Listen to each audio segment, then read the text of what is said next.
Er I klar? Jeg ved ikke, hvad jeg har sagt. Jeg så rød. Hvad er vi kommet med selv? Stærkere. Altså, om det var ligesom en 15. Fordi det var jo ikke for, at man blev total. Altså, hvis vi har taget... Det svarer til en faktor 2 nu.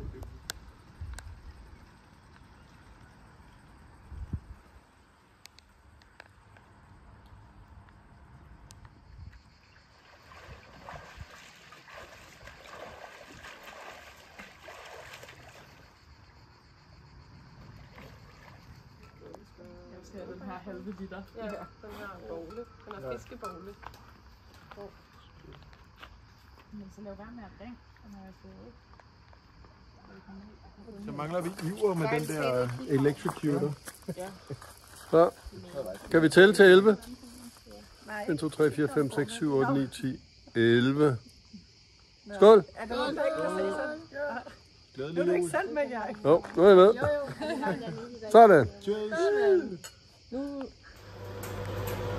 Kyllingen er næsten klar. Osten er klar. Og risottoen kan vi at være derhen af. Sirumsauce.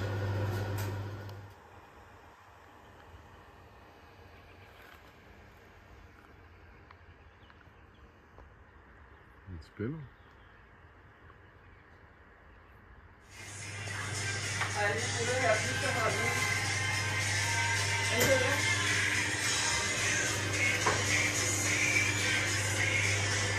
Den kunne gå ud, den kunne så være sindssygt. Bacon-pizza. Den med rejer. Den med rejer. Bertram, han havde ønsket. Men godt lide det rejepizza. Den ser også lækker ud. Det er ikke Bima. Jeg kan godt lide den. Den skal smage så godt, ikke? Ej, det dufter faktisk meget godt. Nu smager Det var sådan en seafood. Tror jeg ikke det. sat Bare på sige, nu. det smager af, hvad det ligner her. Jo. Det ligner rejer. Ja. Og så er det næsten stoppet med at regne. Okay, hvad er halve? Det er rejepizza. Det er bare lækkert. Jeg kan godt lide præcis. Okay. Hvad siger du? Jeg godkender det også. Hvad er det, du godt kan lide, Siam? Er det reje eller den grønne? Rejepizza. Hvad er det i Det den kan ovne jeg på? sige. Jeg siger, han er fed. Er det et tøffel? Trøffel? Det er tøffel. Har jeg ikke den fra Hytgaard? Tøffelsmør. Så skal vi den halvt ud af det. Ja. Det var også lidt svært. Det er om på ryggen. Shit. Det var den der. Det var jeg lidt tavlig. Så skal du hoppe i. Nå, er det rigtigt? Nej. Det er mega svært nu. Og så kører du så langt frem, du kan, så du næsten kan komme rundt, men også kun næsten. Og så kan du vinke herover. Hej. Jeg sveder meget. Ej, hvor var det bare god. Tak. Mega godt. Ja.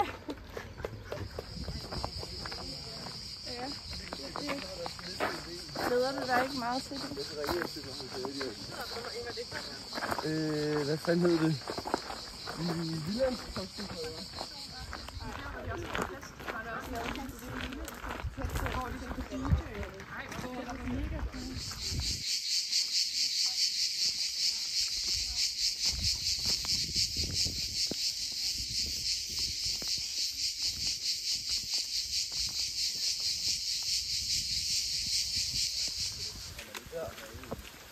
Det er lidt dejligt koldt sommerregn. Det er køligt. Meget dejligt. Hvor vi sveder i dag. Hvor vi sidder i dag. Jeg snakkede bare med Ja. Ej. Vi er lige røget ind i lidt regnvejr. Hvis man ikke kan se det, så kan man nok høre det.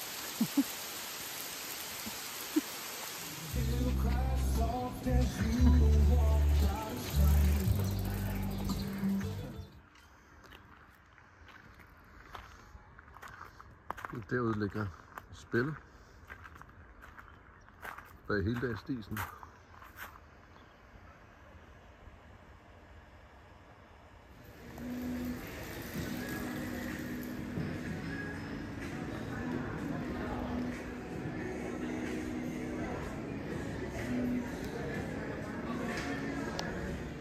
der kom solen. Skal hjem til poolen. De har cola derinde.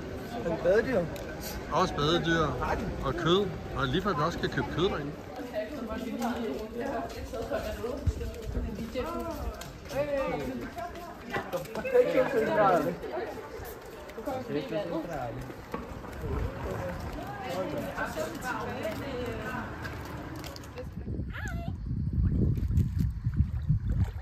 Må jeg se?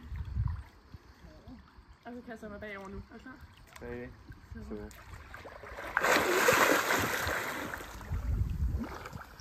Så det sejt ud. Du kommer hele vejen rundt. Ja. Jo, det kan svirre lidt.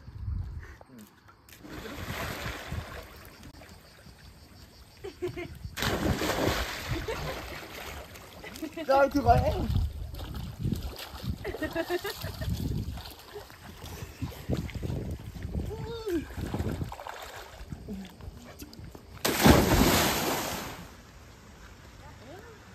Vi får pænt ud af deroppe.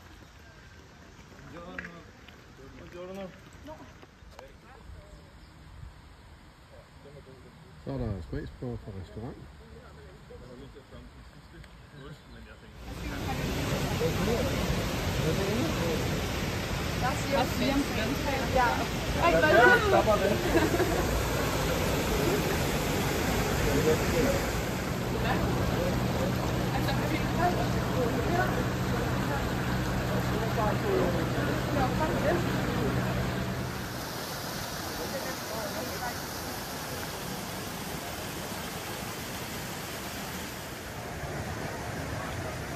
Og Maria med Jesu-barnet.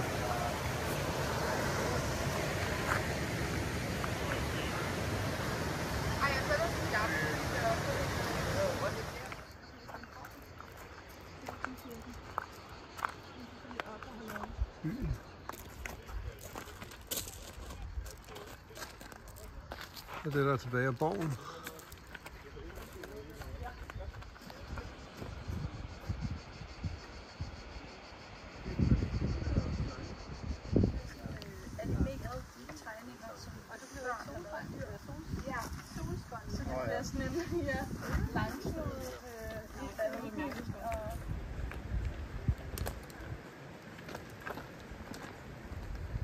Kommer vi ned til vandfaldsbyen. Det er dejligt, ikke? Man kan godt mærke, at det bliver lidt koldt.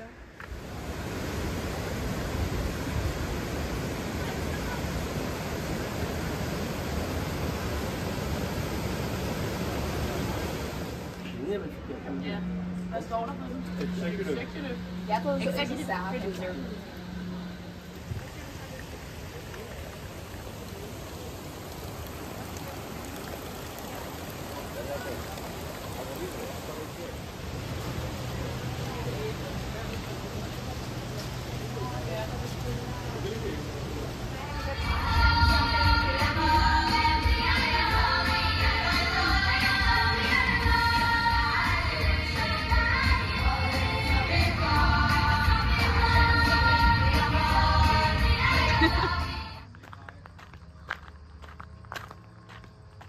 Spiller i baggrunden.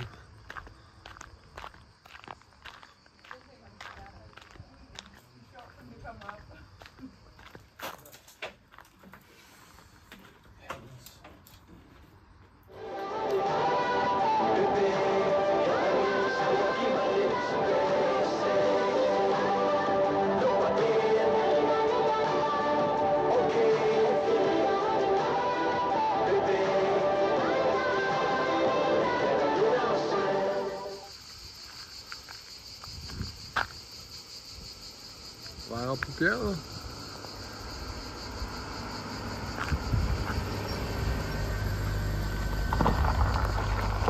Den er næsten alene. Ja. Troede du satte dig ind i en forkert bil? Den er rigtig. Men det er den her, der er for. Ja, Den er helt nede på grænsen i min. Spørgsmålet, hvad det er for noget? Aqua, eller hvad er det? Det er kilderne. Det er ikke her. Den er helt nede af rammen.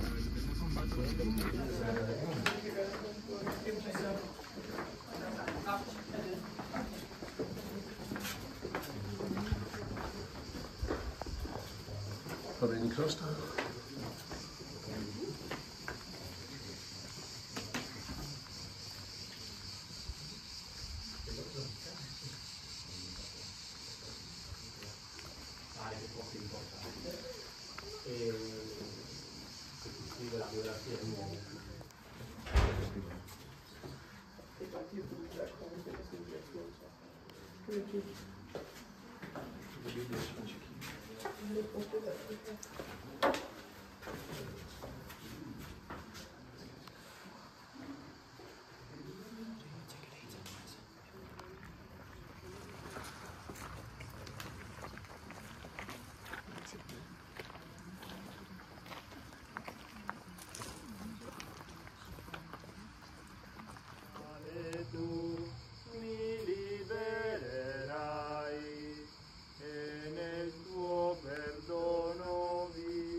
Basilikan i Assisi.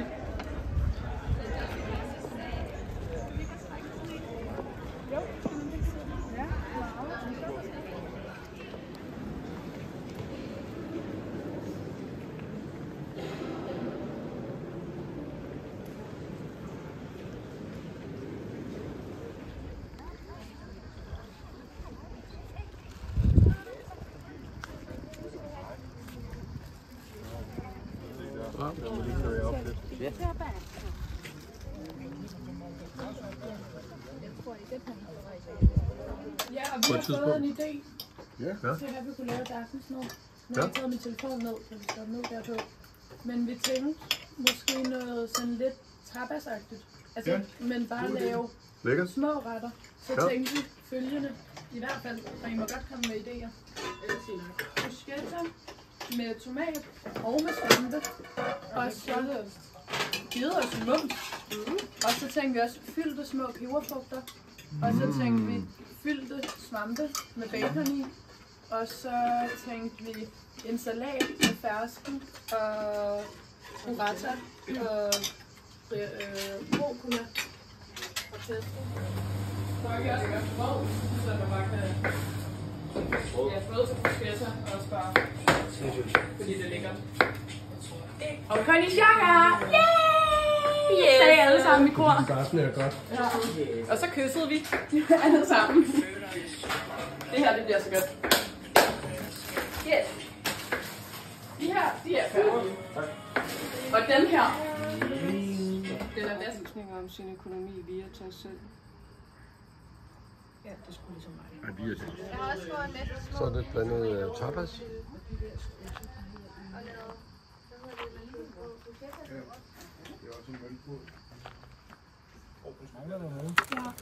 Jeg henter lige olivenolien lidt med det. Og svampene? Ja, de er faktisk lige i om lidt. Faktisk der er tomat og rucola og så med pesto på, og så burrata og fersken. Der er en til dig. Den var bare ikke endnu større. Okay, den var også sindssyg.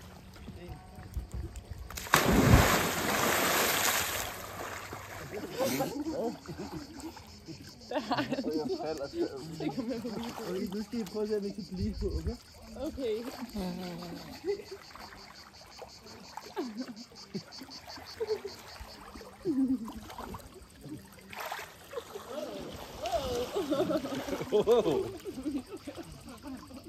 What the hell? Nej, ikke så meget.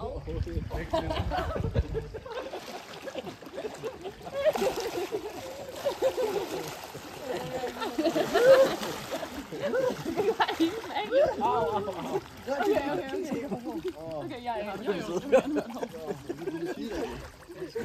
Vores to mindste.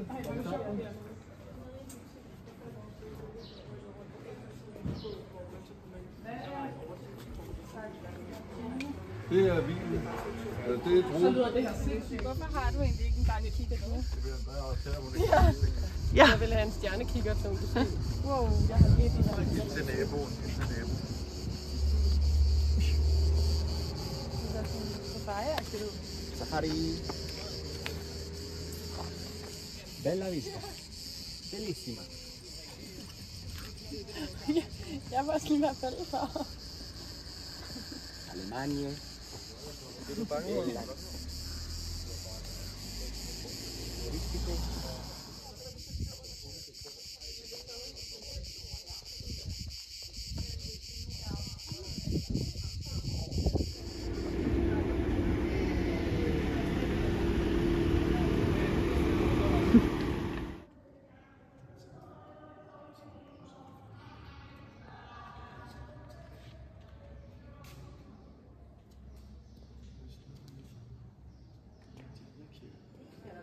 Più antica di Levagna, Scacciadiavoli è l'azienda più antica di Montepalco, ad Andi è l'azienda più antica di Levagna, viene loro Den smager ikke lige så meget som den anden, vel? Nej, det er rigtigt. Har du fået din olie? Ja, men jeg synes, den er sej. Men den smager ikke så meget, som jeg gerne vil have. Jeg er i gang.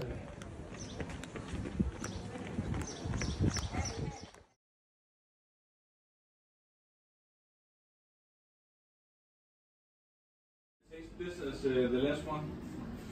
This one a little bit. Taste. Ah, vuoi assaggiare? Sì.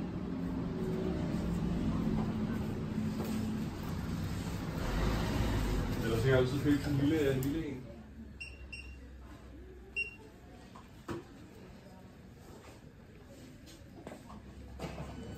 Prisvindende olivenolie med 9900 point.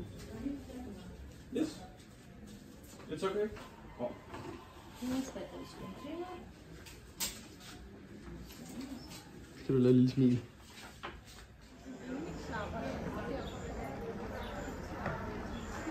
To glade oliedrenge. Fik I noget? Ja. Det er en prisvinder. Kan vi se her? Siden, Wow. Wow, et reservoir. Ja, ja. Perfekt.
Lucias Kirke.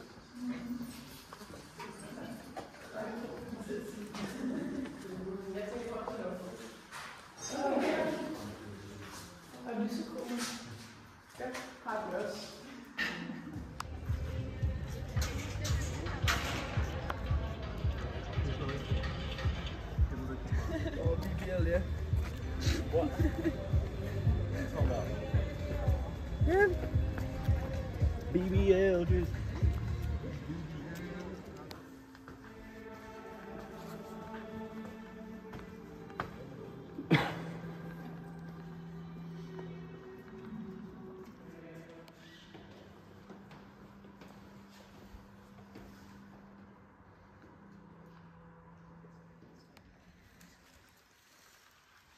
En lille kirke.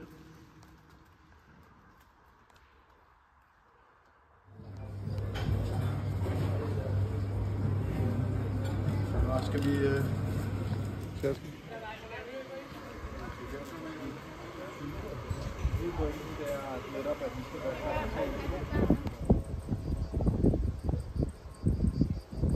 Udsigten fra poolen. klar til spil. Spillet og sunget og sådan noget operette. Ja, det var meget fint. Ja. Har I været på Valmand uden mig? Nej, det var i Prag. Nå. Det kunne have været på Valmand.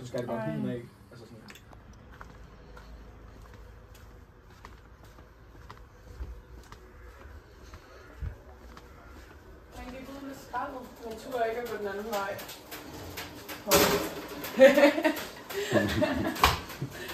Jeg hørte Nikolaj altså. Så fik det der med, fordi sidst, der kunne vi se, at de var i gang med at lave noget. Ja. Nikolaj, kan du spørge, om det er for 2 år siden? Questo è strutturato durante questo hanno fatto stadio perché veniva Juve, cadeva e l'hanno sistemato perché.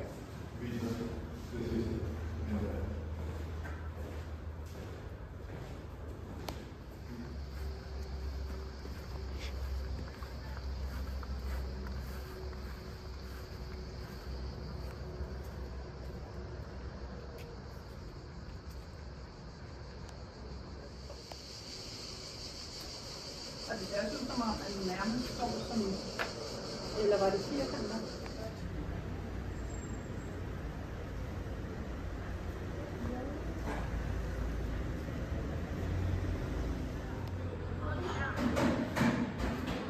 Vores isbutik.